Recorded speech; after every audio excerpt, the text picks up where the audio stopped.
With an increase in hate crimes against Muslims in India in recent years, some fear the world's largest democracy is becoming dangerously intolerant under the Hindu nationalist Bharatiya Janata Party (BJP). The BBC's Rajini Vaidyanathan reports. It happened just days before the first phase of voting in the Indian elections. A Muslim trader in the northeastern state of Assam was leaving work when he was accosted by a mob. Shaukat Ali was surrounded by the group, forced to kneel in sludge as he was attacked. "Are you Bangladeshi?" one man shouted, questioning his Indian citizenship. "Why did you sell beef here?" asked another as he jabbed his finger at Mr. Ali. Instead of stepping in to help, the crowds that gathered filmed the incident on their mobile phones. A month later and Mr. Ali is still struggling to walk. "I met him at his home, a short drive from the market, surrounded by lush verdant countryside and rice fields." As the 48-year-old sat cross-legged on his bed, his eyes filled with tears as he recounted the horror of what happened. "They beat me with a stick, they kicked me in the face," he said, showing me the injuries to his rib cage and his head. For decades his family have served beef curry from their small food stall, but never before had they faced such trouble. Some states have made it illegal to sell beef because Hindus consider the cow sacred, but it is legal to sell it in Assam. Shaukat Ali wasn't just injured physically, he was stripped of his dignity. The mob made the devout Muslim to eat pork, forcing him to chew it and then gulp it down. "I have no reason to live now," he said as he broke down. "This was an attack on my entire faith." On the day we met, dozens of members of the local Muslim community had gathered at his house to check on Mr. Ali. As they listened to his story, some started to cry as they wondered if they were now vulnerable too. As the world's largest democracy goes to the polls, questions are being raised about how inclusive India is to its large Muslim minority population of 172 million. Shaukat Ali is the latest victim of an increasing number of attacks perpetrated on those selling, or suspected of selling beef.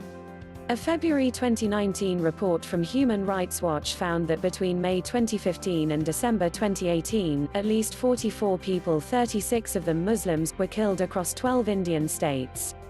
Around 280 people were injured in more than 100 incidents across 20 states over the same period. In her annual report, United Nations Human Rights Chief Michelle Bachelet raised concerns over increasing harassment and targeting of minorities, in particular, Muslims and people from historically disadvantaged and marginalized groups, such as Dalits, formerly known as untouchables.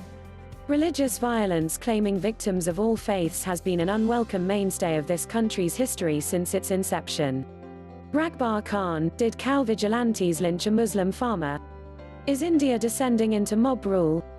But there's real concern that those who wield power in today's India are embracing a culture of impunity. One of the most chilling examples was what happened in the aftermath of one of the most gruesome gang rapes in India in recent years. In January last year, an 8-year-old Muslim girl was taking the family's horses to graze, when she was kidnapped in Kathua district in Indian-administered Kashmir. Held captive for a week in a Hindu temple, she was drugged and repeatedly gang raped and tortured before she was murdered. A police report filed afterwards said the crime was part of a plan by a group of Hindu men to drive the nomadic Muslim Baikawal community that she belonged to, away from the area. More than a year on, a policeman stands guard outside her family home in a remote part of Kathua, hidden at the end of a long and bumpy dirt track.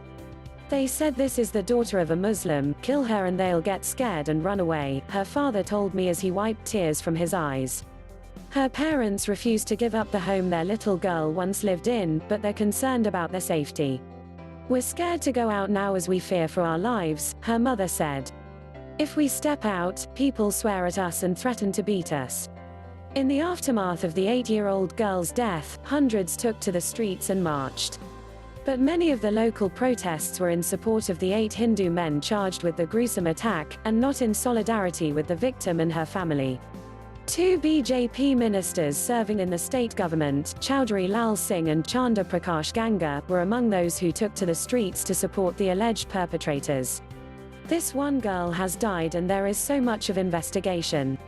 There have been many deaths of women here," Mr. Singh reportedly told a rally at the time. While Mr. Modi condemned the rape, he didn't call for the men to resign immediately.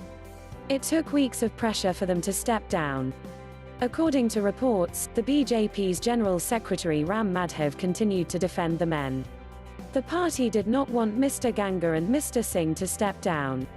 They resigned because media created an impression that they were supporting the rape accused, he said. This wasn't an isolated case. There have been several instances where members of the BJP party have openly supported the perpetrators of religious violence, showing a blatant disregard for those who have suffered. The party espouses a Hindu nationalist ideology and some of its senior figures call for a Hindu state. But party leaders have repeatedly stressed that they are not anti-minority. BJP President Amit Shah has referred to illegal Muslim immigrants as termites at rallies.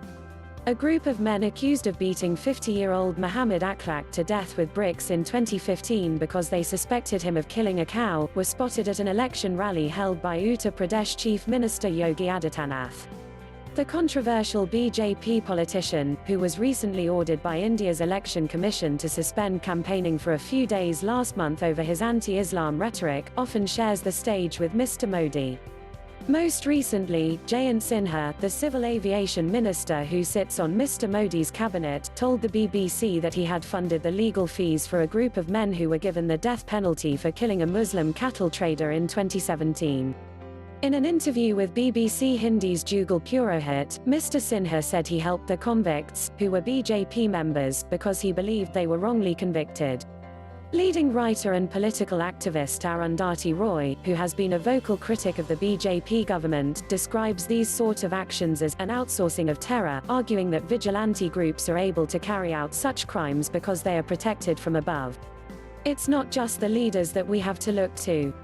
What is happening to the mind of people who are constantly being fed this sort of hatred? To call that kind of poison back is going to be hard, she told me. But BJP spokesman Nalan Kohli rejects any assertion that his party's policies have contributed to a rise in hate crime.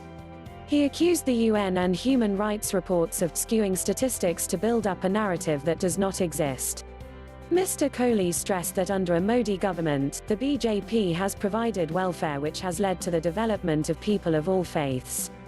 The party is for all 1.3 billion Indians, and does not discriminate based on religion, he said. But as India goes to the polls, some fear that a second BJP term could bring this country closer to a majoritarian state. One of the party's manifesto pledges is to remove all illegal Bangladeshi immigrants who are living in India. The party has promised an amnesty for some Hindus, Buddhists, Sikhs, Christians, Parsis and Jains, but Muslims are notably excluded. At campaign rallies, BJP President Amit Shah refers to these immigrants as termites and infiltrators, drawing scorn from many quarters. In the district of Golpara in Assam, a group of villagers are seated in a circle on plastic chairs. Many are holding pieces of paper with photos of their family members on it. Last year, people across this state were asked to present documentation of their family trees and prove that they're Indian.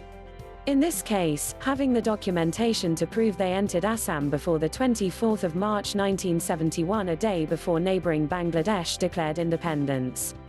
Urfan, a mother of 4, unfolds a piece of paper.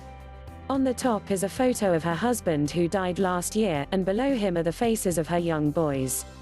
Her family was born in India, but none of them ended up on the government's National Register of Citizens (NRC). 4 million residents, many of them Muslims, didn't make the list either. A young boy holds up his documentation papers in Assam state. Urfan is terrified this means she might be thrown out of the only country she calls home. Sitting close by is Muhammad Samsul, who is also living on edge. He tells me his grandfather and father were born in Assam and both appeared on the register. He says even though he has all the paperwork, he's not appeared on the NRC register. We're living in constant fear. I'm scared the police will come at night and take our family away to a refugee camp. The BJP maintains their policy is only aimed at illegal immigrants, but there are real fears it could be used to throw out any Muslims. India's strength lies in its diversity. The right for all religions to coexist is enshrined in this country's constitution. But many fear the current political climate is compromising that basic secular principle. News script taken from BBC by reporter Rajini Vaidyanathan. Thanks for watching.